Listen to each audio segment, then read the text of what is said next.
本视频是根据网上资料编辑而成。2015年4月，当 UCLA 的学生漫步在他位于加州大学洛杉矶分校的简陋办公室外的街道上时，数学家陶哲轩思考着水可能自发爆炸的可能性。他对来访者解释道，就是考虑一组广泛使用的方程，描述了水等流体的行为。这些方程中似乎没有任何东西可以防止任性的涡流突然转向自身，收紧成愤怒的环流，直到其核心的能量密度变得无穷大，形成了灾难性的起点。这起点就好比有人将1分钱扔进 UCLA 教室中心的喷泉，或在圣莫尼卡海滩跳过一块石头，会引发连锁反应，从而摧毁南加州。这不会发生，但没有人能准确地说出原因。这是一个存在了几十年之久的难题，他最近一直在研究一种解决方案。一部分是幻想，一部分是彻头彻尾的荒谬，就像《爱丽丝梦游仙境》中遗失的一段话。陶哲轩说，想象一下，一个非常聪明的人可以用纯净水制造一台机器，它不是由棍棒和齿轮构成，而是由相互作用的电流模式构成。他一边说着，一边用手在空中雕刻出形状，就像魔术师一样。他继续说，现在想象一下，这台机器能够复制出一个更小、更快的自身，然后它可以制造另一个，以此类推，直到一个在一个狭小的空间内以无限的速度爆炸。他并没有提议建造这样一台机器，他笑着说，我不知道怎么做，这只是一个思想实验，就像爱因斯坦用来发展狭义相对论的那种。但是陶哲轩解释说，如果他能从数学上证明，原则上没有任何东西可以阻止这种恶魔般的装置运行，那么这就意味着水实际上会爆炸。在此过程中，他还将解决纳维斯托克斯全局正则性问题。自1个多世纪前出现以来，该问题已成为所有数学中最重要的问题之一。通常陶哲轩坐在靠窗的桌子旁，文件散落在桌边，他穿着勃肯鞋，穿着皱巴巴的蓝灰色马球衫和翻起裤脚的牛仔裤，瘦削而谦逊。在他身后，一张杏仁形的小沙发正对住一块横贯整个房间的自行黑板。沙发已经从墙上拉开，以容纳他上班骑的破旧自行车。房间的另一端放着一个纤维板书架，上面杂乱地堆满了书，其中也包括陶哲轩自己写的书。出生于南澳大利亚的陶哲轩成名早，他家乡报纸《广告商报》的旧标题写道，小特伦斯·陶哲轩的英文名，7岁，是一名高中天才。简报中有一张小陶哲轩在11年级数学课上的照片，他穿着立领毛衣，他穿着一件白色高领毛衣，跪在椅子上，这样他就可以够到一张桌子。他正和一个年龄是他2倍的女孩共用一张桌子。他的老师告诉记者，他几乎没有教过陶哲轩什么，因为他总是比其他人先学了2节课的内容。几个月后，学年过半，他升上了12年级的数学课。3年后，10岁的陶哲轩成为历史上最年轻的国际数学奥林匹克奖牌得主。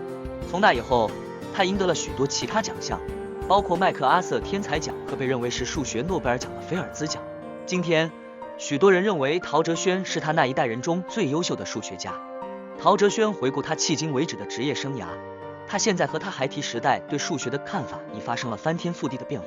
当我长大的时候，我知道我想成为一名数学家，但我不知道那意味着什么。我有点想象为一个委员会会把问题交给我解决或做些什么，但事实证明，真正的数学家的工作与数学学生的操作和记忆几乎没有相似之处。即使是那些在大学期间取得巨大成功的人，也可能最终不具备所需的条件。陶哲轩认为，古老的数学艺术并没有奖励速度，而是耐心、聪慧。也许最令人惊讶的是，就像最优秀的爵士音乐家所具有的那种协作和即兴创作的天赋。他相信他年轻时的自己，那个让数学界惊叹不已的神童，根本就没有真正在做数学。他说，就好像你对音乐的唯一体验就是练习音阶或学习音乐理论。直到很久以后，我才了解到数学的更深层含义。自古以来最伟大的数学家可能是卡尔高斯，他是一位生于18世纪末的严肃的德国人。他与自己的孩子相处不好，将重要的研究结果留给自己，认为他们不适合公开展示。很多他的重要成就是在他死后在他的文件中被发现的。在此之前和之后，这个领域的编年史充满了这个不合时宜的主题的辩题。牛顿，一个脾气暴躁的孤独者，有着美丽的心灵的约翰，那时他的工作塑造了经济学甚至政治学，但他却被偏执的妄想所折磨。更有现在的俄罗斯人格里戈里·佩雷尔曼独自征服了庞加莱猜想。却拒绝了菲尔兹奖。他还任由自己的指甲长到卷须。相比之下，正如一位陶哲轩的同事所说，陶哲轩是绝对正常的人，他有一种温和、自嘲的态度。他避开了著名的东海岸的工作机会，转而选择一个轻松、没有戏剧性的工作环境，在一个他可以享受天气的地方。陶哲轩的一位学生对他的描述是，陶哲轩在许多方面都与好莱坞所有疯狂天才的刻画背道而驰，他们永远不会拍一部关于陶哲轩的电影。他的生活舒适，他有一个看起来很幸福家庭，而且他通常都面带微笑。但陶哲轩也有符合数学教授刻板印象的一个方面，一种可以追溯到他童年的心不在焉。小时候，他经常丢书，连书包也不放过。他把衣服前后穿反或里外穿反，或者2只袜子都忘了穿。陶哲轩家早年的大部分时间都住在澳大利亚的阿德莱德南部的山脚下，住在一座砖砌的错层楼里，可以欣赏到圣文森特湾的景色。这座房子是由他的父亲陶向国设计的。陶向国是一名儿科医生，他于1972年与陶哲轩的母亲梁慧兰从香港移民到澳大利亚。陶哲轩于1975年出生，他是3个孩子中的老大，他有2个弟弟，陶哲渊和陶哲仁，他们总是在一起玩，最喜欢的消遣解闷是发明棋盘游戏。据陶哲渊说，他们通常会使用拼字游戏板作为基本网格，然后引入拼字游戏棋子、国际象棋、中国跳棋、麻将牌和龙与地下城骰子。对于故事情节，他们经常集建当时出现的电子游戏，如超级马里奥兄弟，然后添加复杂的、异想天开的规则层。1985年春天，9岁的陶哲轩在高中和附近的弗林德斯大学之间奔波。陶向国和梁慧兰带他进行了为期3周的美国之旅，向顶级数学家和教育专家寻求建议。在约翰霍普金斯大学，他们见到了心理学家朱利安·斯坦利。朱利安在这所大学里创立了少年天才中心。陶哲轩是斯坦利测试过的最有天赋的数学学生之一，当时他只有8岁时，他在 SAT 数学部分获得了760分，但斯坦利敦促陶向国夫妇继续慢慢来，给他们儿子时间，让他在情感和社交技能上成长。即使以相对谨慎的步伐，到17岁时，陶哲轩已经完成了硕士论文，并到普林斯顿大学开始攻读博士学位。陶哲轩向这所大学提交的申请中包括一封来自伟大的匈牙利数学家保罗·埃尔德什的推荐信。我相信他会发展成为一流的数学家，也许会成为一位真正伟大的数学家。然而，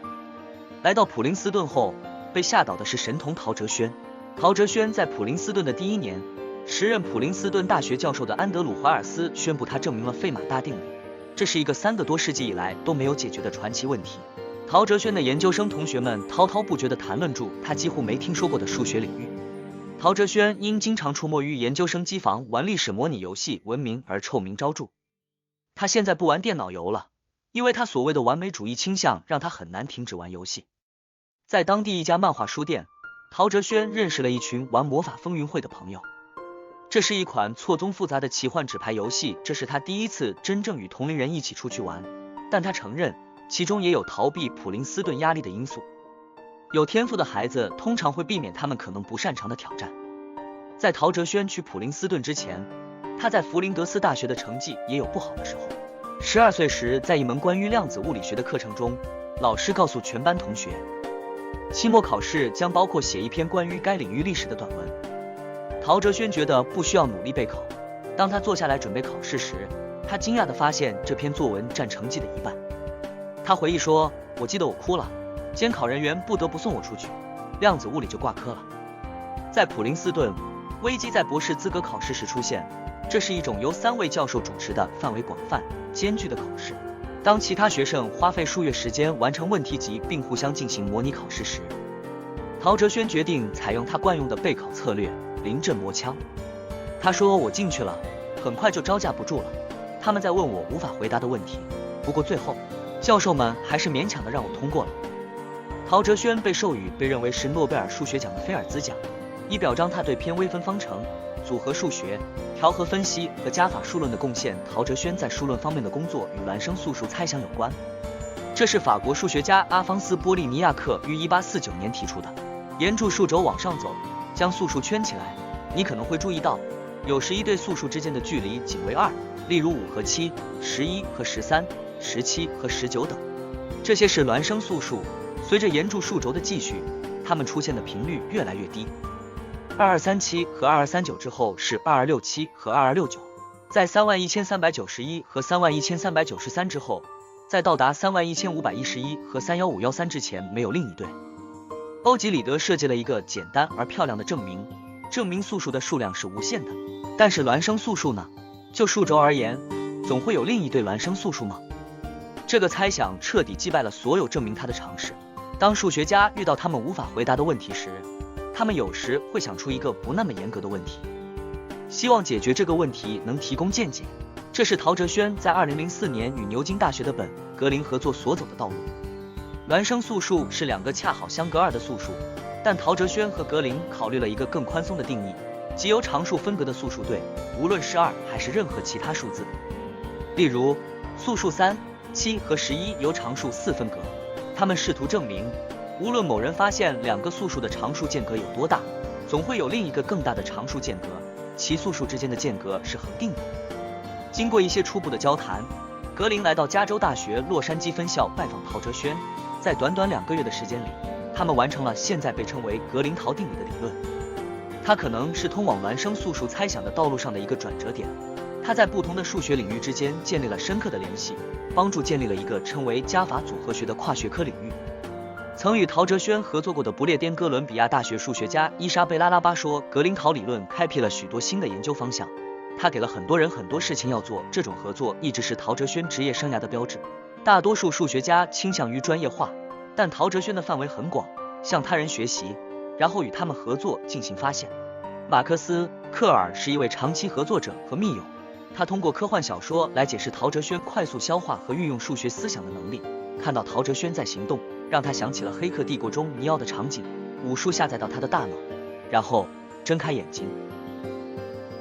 宣称我会功夫。2006年颁发给陶哲轩的菲尔兹奖的引文是一连串的跳跃，特别是关于霍恩猜想的解。出工作，陶哲轩与他在研究生院玩过桌上足球的朋友一起完成了这个猜想。对陶哲轩来说，这是一个新的数学领域，与他著名的足迹大相径庭。这类似于一位著名的英语小说家突然写出了权威的俄罗斯小说。关于素数的格林陶定理是一个类似的合作。格林是数论领域的专家，而陶哲轩的领域是调和分析。然而，如数学界认为的那样，证明取决于许多其他数学家的见解，就像国际象棋棋手可能会研究鲁伊洛佩兹和印度防御的变体一样，数学家可能会研究中国剩余定理或埃拉托瑟尼筛法的特别巧妙的应用。陶哲轩和格林的工作借鉴了其他人早期所做的证明，并解决一个关键部分，该证明因不正确而被丢弃，并且旨在实现不同的目标。其他的运作技巧来自英格兰的蒂莫西·高尔斯和匈牙利的恩德雷·塞梅雷迪的精彩证明。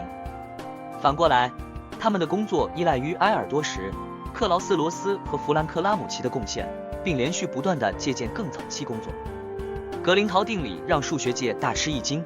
因为这个问题被认为需要很多年才能证明。陶哲轩和格林和其他人一样，继续围绕孪生素数猜想的边缘进行研究。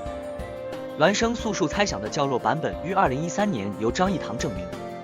该版本指出存在无限多对相差有限数的素数，张益唐得出的数字是700万。如今，陶哲轩和其他人已经将这个界限减少到246以下的数字。陶哲轩已成为数学界最伟大的桥梁建设者之一。在他获得菲尔兹奖时，他已经有30多个不同的合作者。从那时起，他也成为了一位多产的数学博主，拥有明显非高斯式的热情。他赞扬他人的工作，分享最喜欢的技巧，记录自己的进步，并乐见评论中的任何更正。他组织了网上合作来解决问题。与陶哲轩合作过的威斯康星大学麦迪逊分校的数学家乔丹·艾伦伯格说，陶是21世纪伟大数学家的样子，他是已成为网络的一部分，总是在交流，总是将他正在做的事情与其他人正在做的事情联系起来。数学的运作是很抽象的，例如考虑2个苹果和2个橙子的共同点，但陶哲轩的大部分工作都有一个具体方面，他被流体或光波或者可以计算的事物或者几何图形所吸引。当一个问题最初没有以这种方式出现时，他会努力改变它。